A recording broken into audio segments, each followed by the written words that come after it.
Okay, so today we're talking about night photography.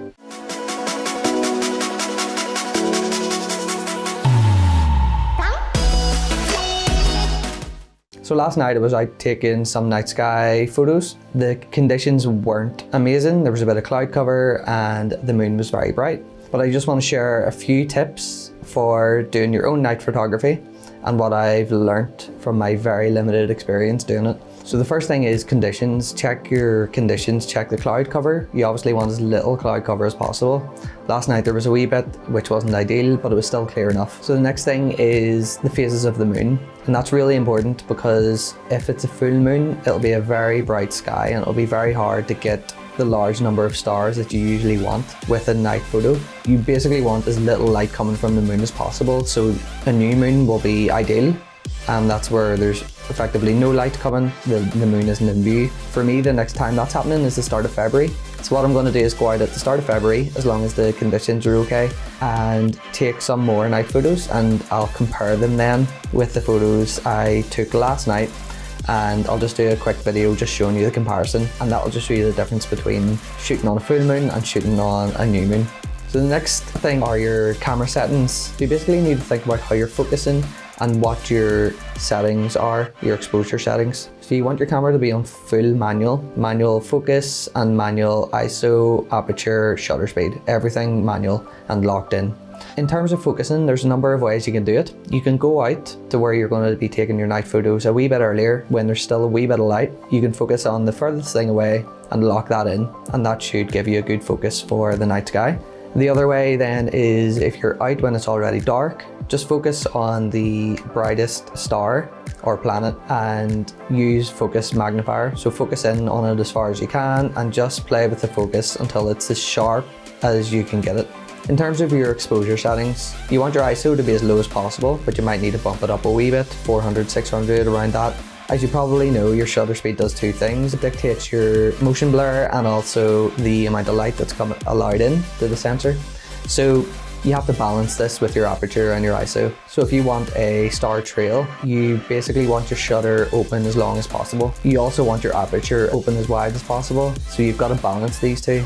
So if it's a full moon and a really bright sky, you won't be able to have your shutter open as long as you'd like, so you won't get the motion blur desired. In terms of your aperture, you want it as wide as possible because that effectively means you'll get more stars in your shot. So you've got to think about the conditions, keeping the ISO low, keeping the aperture as wide as possible, and also thinking about how much motion blur you want. So I'll bring you into Lightroom now. We'll have a look at the photos that I took last night. I'll do a quick edit, which should give you a basic understanding of a way to edit these night photos. And then at the start of February, I'll have another video uploaded showing you the photos that I took on the new moon, and hopefully then you'll notice the big difference that makes. So let's just go into Lightroom now. Okay, so here is one of the photos I took last night. As you can see, very dark. You can see some stars here, but let's just see what we can do with the edit. I might just start off with just moving the white balance a wee bit towards the blue to start off around 4000. I'm gonna move the exposure down a wee touch, just 10. I'm gonna move the highlights the whole way down, and then I'm gonna bump the whites up a good bit here. So not that much. Okay, so we'll keep it there for now. Just move the blacks down a wee touch. I might actually move the exposure up now a bit. Okay, let's go down to clarity. You don't want to put too much clarity here because it will add a lot more grain, but I'll add about 25 or so, I think. We'll add some dehaze. You see that makes a big difference. Let's go with that for now. We'll do a wee bit of sharpening, not too much, and we'll make sure to mask that. So if you hold down Alt, you can mask what is actually being sharpened. So everything in shown as white will be sharpened. Anything in black won't be. So we'll try and just get the stars here.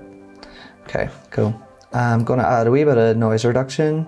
You don't wanna go too much because it'll look pretty fake and smooth.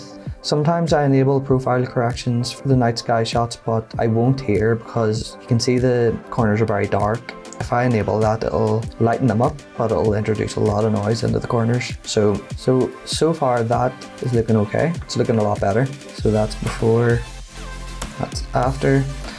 Okay, so I'm going to introduce just a wee bit of colour into the highlights and shadows, just to make it pop a bit more.